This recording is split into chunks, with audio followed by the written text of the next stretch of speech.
Welcome to the podcast. It's the magical holidays.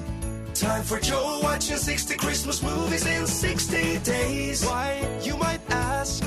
Because it sounds like a crazy task to be watching 60 Christmas movies in 60 days. It'll be struggle, no I won't lie. By the halfway point I will lose my mind, but with your support I'm gonna be fine. So let's have a blast on this Christmas time.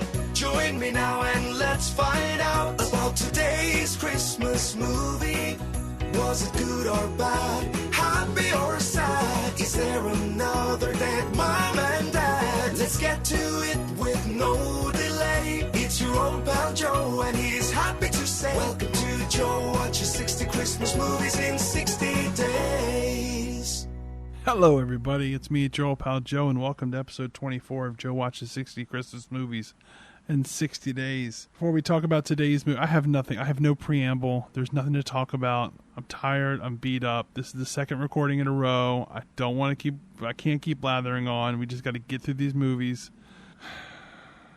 Before we talk about today's movie, let's talk about my friends over at ThirdEyeComics.com. Oh, they're also at the store. They're at the store. You can go to the store in Annapolis, Maryland, or Richmond, Virginia, Short Pump, Maryland, College Park, Maryland, many other locations that you can go to, and you can enjoy just a multitude of great things that you might want to buy for yourself or for others for the Christmas season, maybe. But you can also visit them online at shop.thirdeyecomics.com and basically buy pretty much anything you can get in the store, mailed to you safely, soundly, and very quickly. It's great. It's a great service. It's a great store. It's really good people. I don't know. I can't say I know them all, so I can't say they're all great people. They're probably mostly great. But there might be a jerk. What am I saying? There could be a jerk in there. You never know nowadays. Nowadays, you never know. But I'm going to leave this in because this is me unspooling before your very ears. They're good people, man. They help me make this podcast. It's really important to me to be doing this, even though if I don't know why I'm doing this 24 episodes in. And support them at shop.thirdeyecomics.com. It would mean a lot to me if you do. Thank you so much. Today's movie is The Christmas Venue. It is not. There are some good parts to it, like parts I genuinely enjoyed. But overall, it's not a good movie. And I apologize to those that are in this movie. I apologize. I wanted to have a better time with this. I just simply cannot. We open with a date between our main character, Cait, and her current boyfriend, Stephen. They're at a restaurant, and he seems very nervous. Stephen is Scottish, by the way. He is inexplicably Scottish. He is just Scottish. I mean, in the real world, people are inexplicably whatever they are, too. But it would just seem funny that all these people that are traditional American accents and Stephen, the Scot. He says he's been doing a lot of thinking about himself and Cait. He thinks she's amazing, beautiful, kind, generous, passionate, but he doesn't think he's ready for something this serious, or at least not as ready as she is. He says with his upcoming trip, he thinks it'll be a good time for a break. It's very awkward after he announces this, especially because the food has just arrived, so he decides to head out, leaving her with both meals and a bottle of wine. Cut to her talking about her awful night with her friend Vic the next day. She thought he was going to propose. Vic says, well, he should have proposed a long time ago. Vic suggests that maybe Cait should get out of town for a few days. Just a nice break from reality, if you will. Doesn't your dad still have that cute bed and breakfast upstate? He sure does. That's a great idea. Cait is going to go. She even invites Vic to go along with her, but Vic is a wedding planner, and this is one of her busiest seasons. She talks about how much money people throw around for wedding venues. That's the name of the movie, the Christmas venue, including one where they drop $25,000 on just the deposit. Vic heads out for work, and Cait looks at a photo of herself and her siblings and I think it's her siblings. It might be her parents. I don't fucking remember. It has to be her parents because there's no point or any siblings mentioned. She's going to go to visit her dad. We rejoin her at the end of her drive. When she arrives, she looks around with a facial expression that seems very suspicious. We find out because there's nobody there. There's not like cars in the parking lot. When she gets inside, it's sparsely furnished. It doesn't really seem to be anybody around. What's going on here? She notices a light bulb is out on one of the decks, and so she's going to change that light bulb. But no matter what she does, that light bulb won't come back on. She's up on the ladder trying to change it again, when a guy walks up with his dog, and the dog scares her, and she falls off the ladder. But thankfully, that guy is there to catch her. His name is Drew. We find out he's a handyman who's been hired to help her dad get this place up to snuff. She introduces herself as the boss's daughter, and Drew mentions that they actually went to high school together, but she doesn't remember him. She went, "Oh wait, are you Drew Patterson?" He is. He says he's been helping out her dad the last few months, helping to get the bones of the bed and breakfast refurbished. We find out Cait is an artist in search of work. Currently, she's applied for a job as a photo retouch artist for a magazine, but Drew remembers her from high school as a big-time painter. And in fact, there's a big mural that she painted that's still in the high school now. She asks why the bed and breakfast is so empty. Are they planning to open in time for Christmas? They're cutting it pretty close. Christmas is in 3 days. There are guests coming, aren't there? And I think that this is a wonderful series of questions for a character to ask. Where is everybody? Why are there no guests? Aren't you guys going to be open for Christmas? Christmas is in 3 days. Are there guests coming? Yeah, that's right. They're cutting it close, but they're definitely still going to be open for Christmas. Don't you worry none. He doesn't answer any of these questions and simply says that the place needs a lot of work. Then Cait's dad gets back. He walks with a cane now, which is never explained, and they should have explained it. Why do you walk with a cane, old man? But this is new for Cait to take in as well. They share a big hug. She immediately asks what's going on with the bed and breakfast. He admits that they're working on refurbishing the place because he's getting ready to sell it. What? Business has been down and the place needed repairs. What would Mom say? He says, look, we need to sell it while it's still in sellable shape. Cait is very sad to hear about this. She then says, well, if it's our last Christmas at the bed and breakfast, I want to decorate. He agrees. Cut to her hanging garland. Drew walks up to help and says that he wants her to know that he did not push her dad to sell. I don't know why she would think that this random guy who she hasn't thought about in 15, 20 years since high school was somehow involved in her dad wanting to sell the bed and breakfast. We find out that Drew doesn't care much about Christmas. It's not that he dislikes Christmas. He just doesn't think it's a big deal. This greatly offends Cait. At that point, Cait gets a call from Vic, who is checking in on her trip. Vic notices the bed and breakfast behind her because they're doing a video call, and says, that place, like when I can see of it reminds me of a venue that I just booked for a client. And saying this gives Cait an idea. We cut to her asking Drew if he really doesn't want her dad to sell. He says, no, I don't. And she goes, well, how much would it take to get this place up and running? He says, man, probably $25,000 to $30,000. She then calls Vic and they hatch a plot. If they can get just one couple to host their wedding there, it'll pay for all the repairs. Drew asks if she knows anything about hosting a wedding. She says, how hard could it be? Plus, the wedding won't be until the spring. We just need to impress them with the way it looks now. She asks if he can do a patch job to make things look like they work or to get them in working order temporarily. He says it's not that simple, but he'll see what he can do. Vic then calls back and says, I already have a client interested in coming. Granted, they haven't seen anything about the property. They don't know anything about it. They don't even necessarily know where it's at or how big it is, how many bedrooms there are, but they're already interested in coming. But one of the challenges is the groom is allergic to dogs. And we know that Drew has a dog, and the dog is there all the time because he works there now. Drew agrees ultimately to help. Cait's dad says it seems like Cait might have inherited some of her mom's stubbornness, but he's willing to give this idea a shot. We see Drew and Cait working on the place while her dad says he'll work on the food, and this is when I get confused. It seems like the people are just coming to check the place out. What does it look like? How many people can stay here? What are the amenities? What's the view? That kind of a thing. But the movie just assumes that we know, no. When you check out a wedding venue, you stay there for fucking days. And maybe you know this, but Joe, me, I did not. So I'm so confused by this movie where the dad is like, I'll make food. I'm like, make food? What is happening here? And then slowly but surely, every time they do something, one of the characters implies that the people are coming and they're going to stay there. And I'm like, why were they going to stay there? But yeah, that's what happens here. This family, on a lark, has decided to check out a wedding venue and is committing to staying there for 3 days without ever having seen it, without ever having visited it. That's what's going to happen here. We get a decorating montage after it's over. Cait's dad says the place looks magical. This leads to him and Cait having a talk about her life. She says it feels like everything is falling apart between her not having a job and her breakup, and now her finding out her dad's going to sell the bed and breakfast. He says no matter what, this place will be full of people again the next day. He says they've done all the work for the night they can and instructs Drew and Cait to go out and enjoy themselves for the evening. They head to a bar and learn about each other. We learn that Cait does a lot of retouching of photos. Drew wonders if she ever feels like she's helping magazines lie to people. She doesn't really reply and simply says people enjoy those magazines, even if he can't because he's such a grump, which doesn't really make any sense. This ties in with her earlier criticisms about him, about not caring for Christmas. Drew says he has the Christmas spirit, but it doesn't come from a commercial place or a magazine for that matter. She asks if he's ever bought one of those magazines. He says absolutely not. He keeps bringing up how she used to paint in high school and she doesn't do it anymore. She says that she had to grow up because you need to earn money in the real world. He treats this like a gotcha moment when she says, like, you got to earn money in the real world.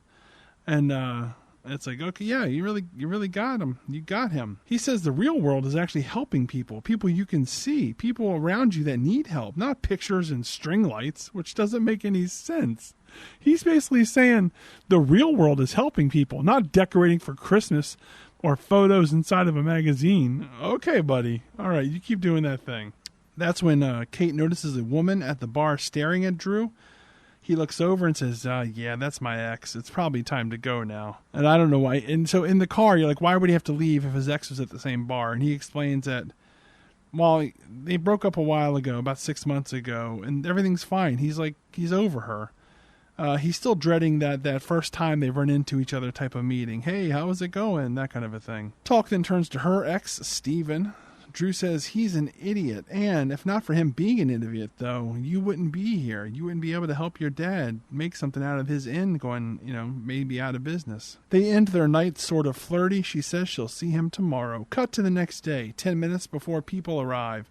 Dad has to run out for some ingredient that he forgot, leaving Drew and Cait to greet the guests. Also, Vic calls and says the couple's mom will also be joining them for the visit, and she's a bit of a handful. She also adds that the mom loves love, and they've already passed on 2 different venues because she had trouble trusting the single people who run them.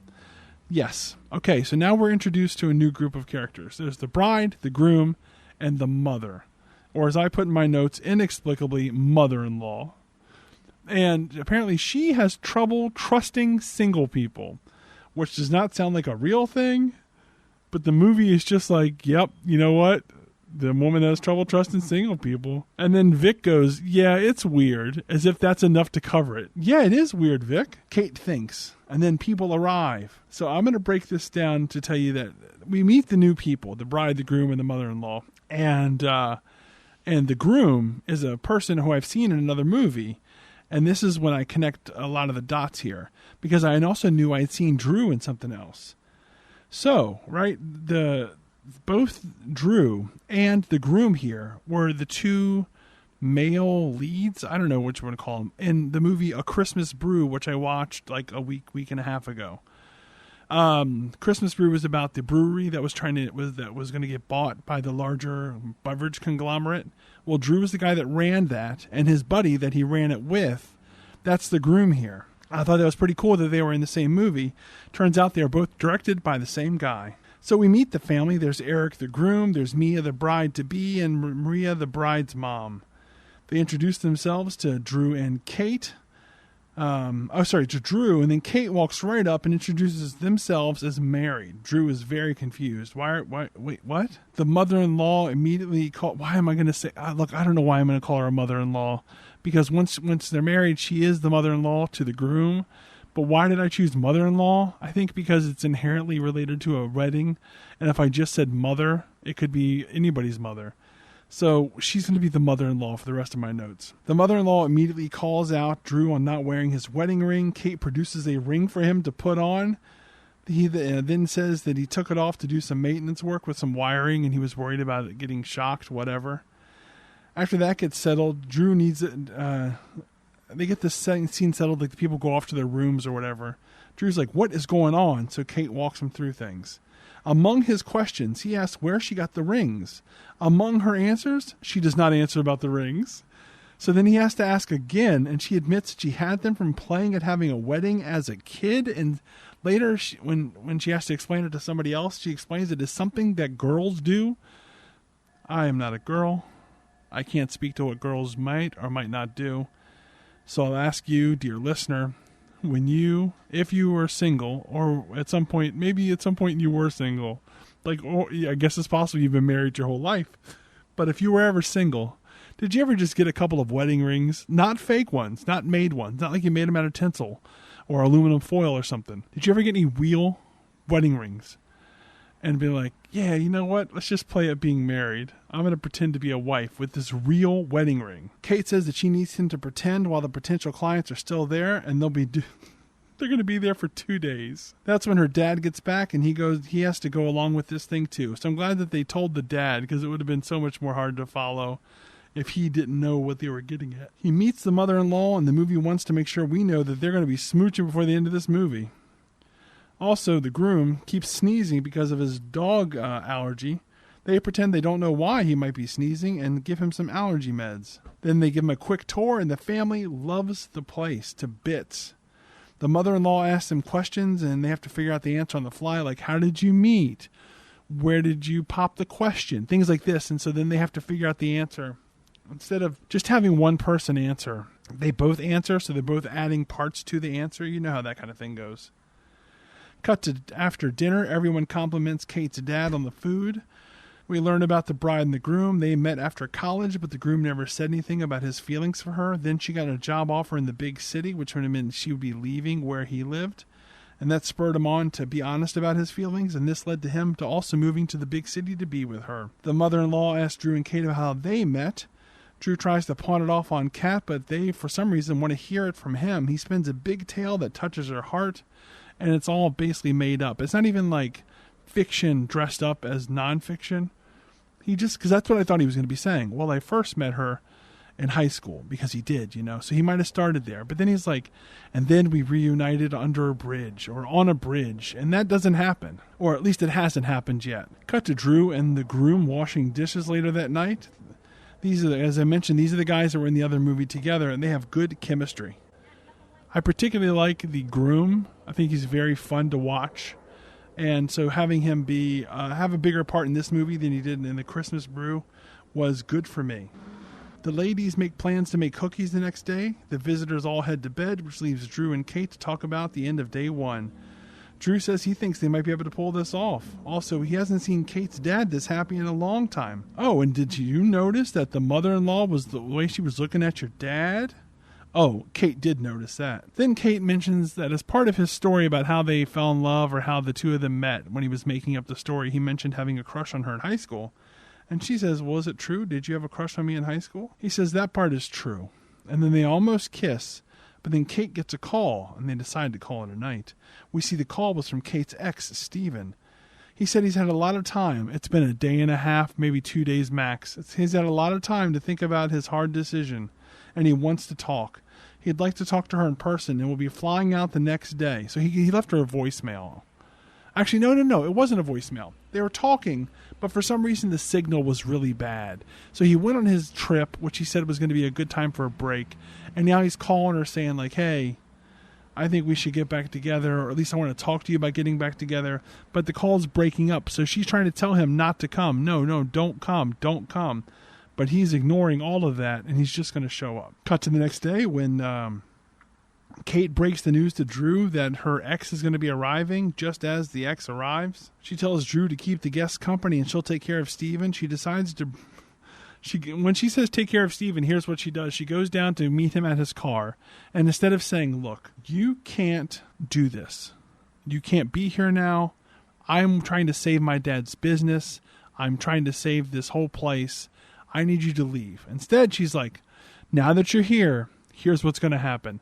I'm pretending to be married with this guy, and I need you to help me pretend to be married to him. She could have just told him to leave. Then Steven says, I'm sorry, I have trouble lying. When I lie, I start talking louder, and my Scottish accent becomes more pronounced. Just then, the mother-in-law comes out and sees Steven there. She notices that Stephen has luggage with him because he's planning on staying, and says, "Oh, is he staying here with us?" He says yes, if they'll have him. The mother-in-law is fine with this. His voice gets a little loud and a little more Scottish. Next, Cait introduces her ex Stephen to everyone. He makes up a whole story about how he's actually just an old friend who's been working in Antarctica for years. This is partially to cover why he's not familiar with Drew, that Drew and he don't know each other too well. Then Stephen takes over his lie and talks about his time in Antarctica, but now he's not yelling or having his accent go crazy on him. And so I don't know why they even had that introduced. It was one laugh. Like when the mother-in-law was talking to him at the door, it's like, "Oh, are you staying here? Why, what's going on?" He goes, "Oh," and he's getting really loud and very Scottish. And then the very next scene we see him in, he's lying very well without any sorts of, issues like that. He tells a long story about working in Antarctica and the polar bears or whatever. It's just a long story. When he's done, the guys decide to go for a hike. Cait takes this time to talk to her before they leave, to take the time to talk to the ex. And then she explains more of the situation. This is where she explains about the money needed. He wants to explain about their breakup. Like, he says, "I'm sorry I broke up with you. I didn't really think it through." And she doesn't have time to talk about it then. She sends him off to go on his hike. Cut to the guys on their hike. They heard noises and worry it's a bear, but it's actually a little teeny rabbit, which is hilarious. Jump over to Cait and the bride making cookies. We find out that the bride's not really into the idea of a big wedding, but her mom is, so she's just kind of going along with it. Later, Cait and her ex Stephen chat. Finally, he can explain why he broke up with her. He says 4 days ago, I don't know if he said the number, but I included it. 4 days ago, I dumped you out of nowhere. Oh no, she says this. All right. 4 days ago, you dumped me out of nowhere, so why are you here now? He said he was feeling trapped, but he was worried he couldn't grow with her. But he says, I feel that seems stupid now. The whole time he was on his trip, all he could do was think of her. If she could forgive him, it would make him the happiest man in the world. He then asks how much they need to save the place. She gives him the number, 25 to 30,000. He says they could take care of that with his business. Consider it an investment. But before the discussion can go any further, it's dinner time. More sneezing from the groom because of his dog allergies.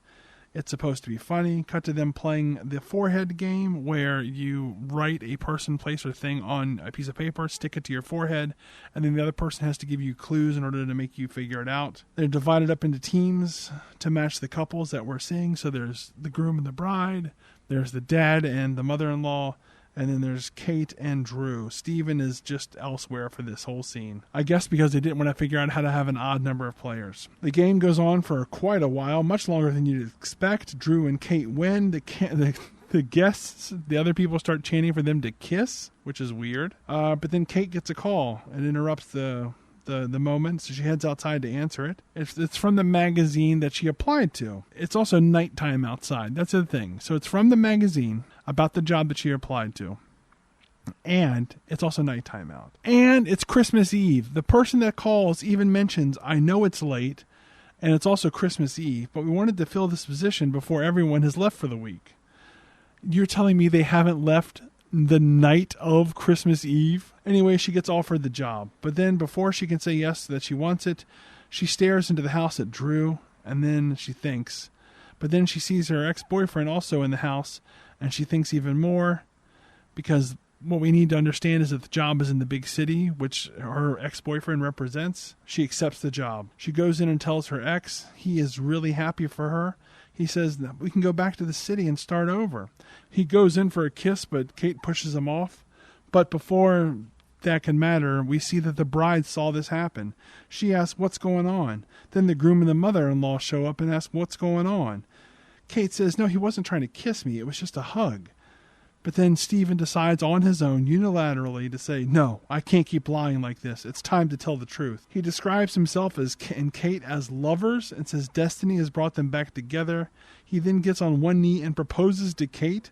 Drew is now there, and he has seen this, and he has seen enough, and he walks away. The groom asks, "What is going on here?" Cait chases after Drew. He says, "Look, I can tell that I'm no longer needed here." And she says, "No, that's not the case." He says, "Look, just have your dad call me if anything breaks." And then Drew drives away. Back inside, Cait and the ex Stephen explain everything to everybody else. Cait apologizes for the lies. The family is really disappointed in her. They'll be leaving in the morning. Stephen asks if she's thought about his proposal. She says, I can't think about this now. Cut to her in her room. Her dad brings her some hot cocoa. He talks about how much she reminds him of her mom. He remembers when they used to paint together. Cait admits that she hasn't painted since her mom passed away. He promises her it'll come back when she's ready. She asks him what should she do. He offers her no help and says she'll figure it out. Later, Cait goes to the living room and finds the bride sitting there by herself. Cait tries to explain why she did what she did. She runs through the selling of the inn, the repairs, the last-ditch effort to save it, pretending to be a couple, all of it. She concludes by saying that if the lady decides to still have her wedding there, she's sure her dad and Drew will make a magical wedding happen. This leads to the bride to talk about how, since her dad passed away, it feels like her mom has been trying to live through her. It's also when she stopped trusting single people. Okay. All right. They ultimately leave things amicably. Then Cait goes to bed and texts Drew that she doesn't like how they left things off. And here's the thing. When we see what she's texting him, when we see the messaging screen, this movie took the time to fill the screen in with older texts between them. And not only were there older texts between them, they were relevant to different parts of the story. And I was blown away that they took the time to do that. I couldn't believe it.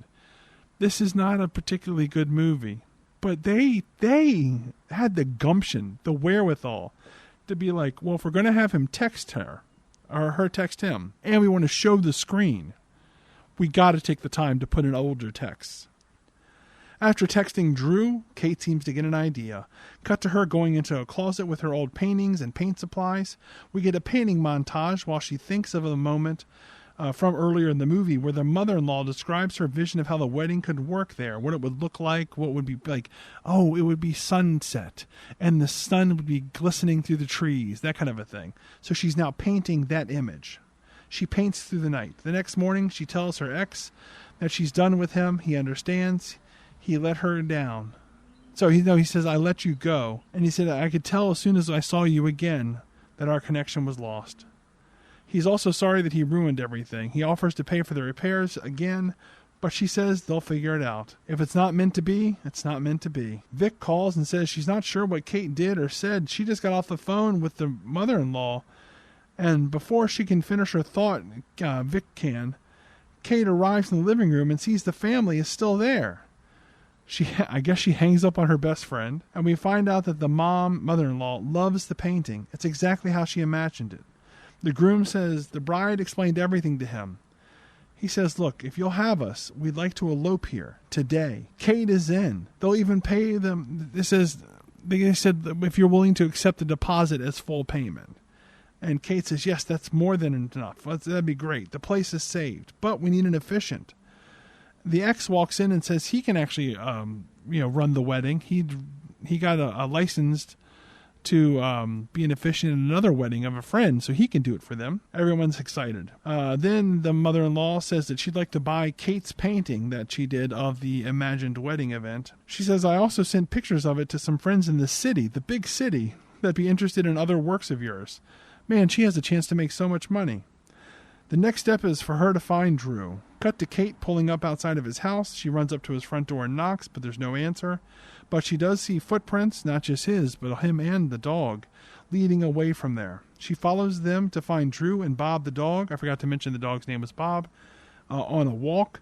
They find each other. She updates him on the wedding and says that she needs to let him know that she doesn't love her ex. She doesn't want to be with her ex. She's also not taking the job in the city. She loves him, and she wants to be with Drew. He feels the same. They kiss. Bob the dog watches. The end. This movie was fine. MVP is easily the groom. That guy has a really fun charisma about him. Even when he's saying really corny jokes that are made to make you go, oh, that's hilarious. He still sells them really well. And yeah, I really enjoyed him. That's it. Don't watch this movie. It's not the worst thing in the world. If you want to watch a Christmas movie, fine. Watch The Christmas Venue. But I'm sure you can do better than that.